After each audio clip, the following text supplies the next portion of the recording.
Well, the seminarians, our new first-year seminarians make a kind of initiation ceremony they go through at about 1 month in, and they did that tonight earlier, so they're very excited. So if they're singing songs, hopefully they're not distracting you too much, but we hope they have some good joy tonight. And for the first time, they get to wear a cassock and surplice. Isn't that awesome? Well, yeah, I know you don't care. The readings today are the two becoming one flesh. And I want to just highlight what I call the 3 F's and the 3 S's. The 3 F's and the 3 S's. And the F's aren't grades on papers, so don't worry about that. The 3 F's. Well, if we're looking at marriage, the bond of man and woman, and we want to know what is the ideal?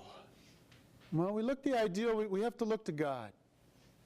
And in the Old Testament, we look to God who makes a covenant with his people. In a sense, he marries his people. And here we have the 3 F's. So the first thing, faithful. God is faithful. God says, I will never depart from you. I will always be with you. Abraham, you will be the father of many nations. You will be my people, and I will be your God. And so the fidelity in the scriptures in the Old Testament, we see this over and over again, the fidelity of Yahweh, but at times the infidelity of his people, of us. But God is the first to witness for fidelity. The second F, forever. Forever. And so God says, I will never retract my pledge, my oath to you. Though you should forsake, or even a mother or a child, I will never forsake you. I will never forget you. And so God's promise, God's oath, forever. Now, divorce, we found in our reading, Jesus says, well, Moses allowed that because your hardness of hearts. Sometimes there's a good reason for divorce. Abuse, for example, is a good reason. But a lot of times in our culture today, and I can't even count anymore how many married couples I've counseled, engaged couples I've prepared for marriage, a lot of sad reasons, a lot of sad turns along the way, which led people down a road. And midlife crisis, divorce has entered my own family, so I know it. Many of you know it personally. And it brings a lot of pain. But what we aim for is the forever. I promise to be true to you until death do us part. And Yahweh is the witness to us of that. And finally, fruition. Final F, fruition. So God says to Abraham, I want you to be the father of many people, but Israel, I am calling you to be a light to the nations. Okay?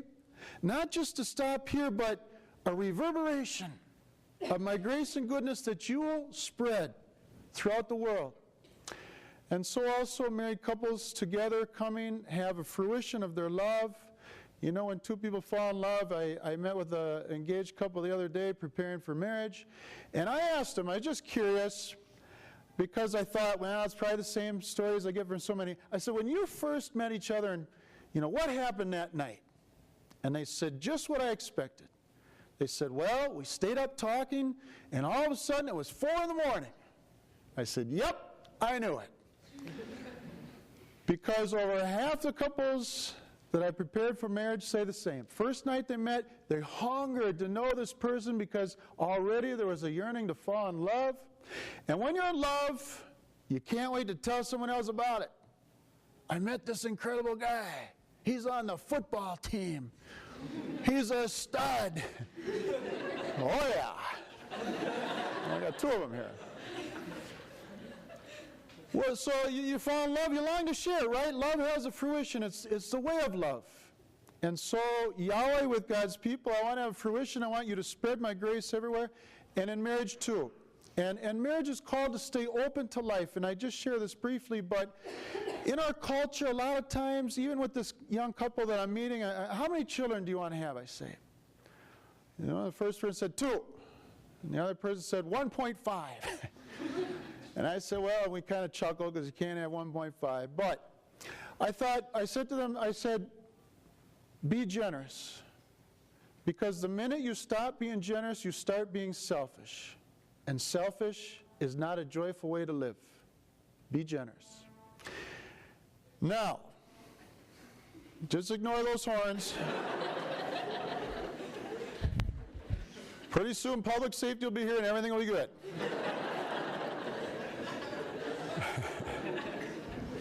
All right. The three S's. The three S's. The first, sacrament. So in the New Testament, the Old Testament we look to Yahweh and his covenant with the people. In the New Testament we look to Jesus. And Jesus marries his bride, the church. You want to know how to be a good husband, be a good wife? What does that marriage mean? Well, Jesus says, I take this and I elevate it to a sacrament.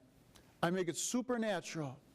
There's so many people today who are, God bless you, who are having destination marriages, okay, and they're going to, Jamaica on the beach or wherever, and none, going to a beautiful place of marriage, fine, but is God going to be in there?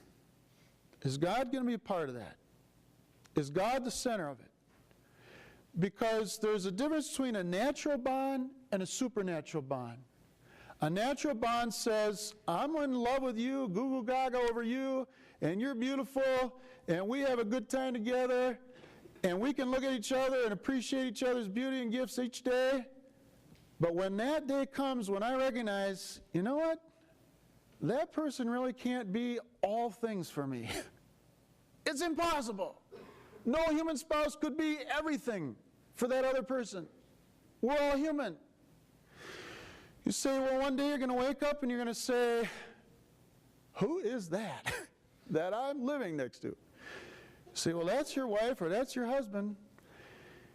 The thing about a supernatural bond is it's not just this other person who's the end-all be-all. They don't satisfy everything. You are a team that looks in the same direction together. There's a common goal, which is to get to heaven. And a supernatural grace that elevates your love. So first S, sacramental, supernatural bond. Not a natural bond.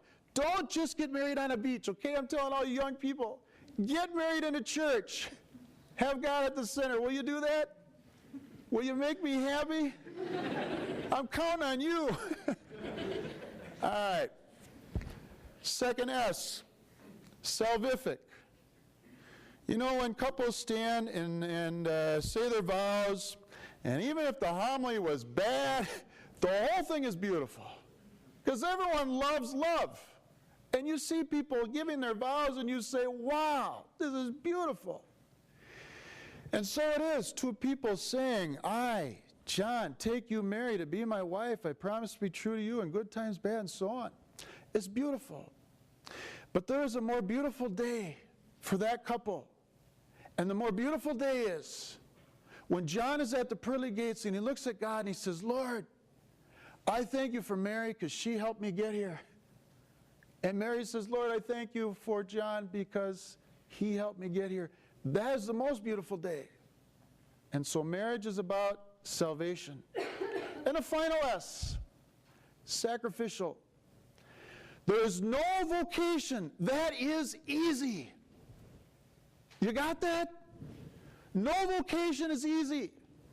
Not marriage, not priesthood, not sisterhood, not single life.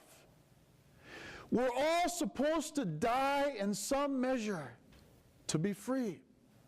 And if we go and just think this is going to be a walk through a rose garden, that's not reality. To die to ourselves in love is to take on a joy that we don't yet know.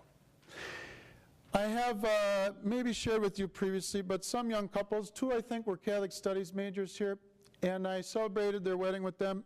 And they held in their hands, when they said their vows, they held a crucifix in their right hands. And they made their vows, and we put the crucifix on the altar, and after Mass, they took it home and they put it up in their bedroom. Now those people know something about what this is about. Jesus, the witness of true love, they imitating his sacrificial love. So, the two become one flesh. We're celebrating the two becoming one flesh, and I plead with you to pray with me often for marriages that are falling apart everywhere. And people can recover by God's grace, but we want marriages to be strengthened. And in fact, we're going to be having a vote on that in Minnesota, and I encourage you to vote to protect marriage. But we want to pray for the strengthening of marriages in our families, our close families, our parents, and for our future. You yourself could begin today praying for your future spouse. Now imagine that. If you got married 5 years from today, but every day from now until then, you prayed for your future spouse. What a graced, blessed occasion. What a love affair that would be. Forever, faithful, fruitful, sacramental, salvific, sacrificial.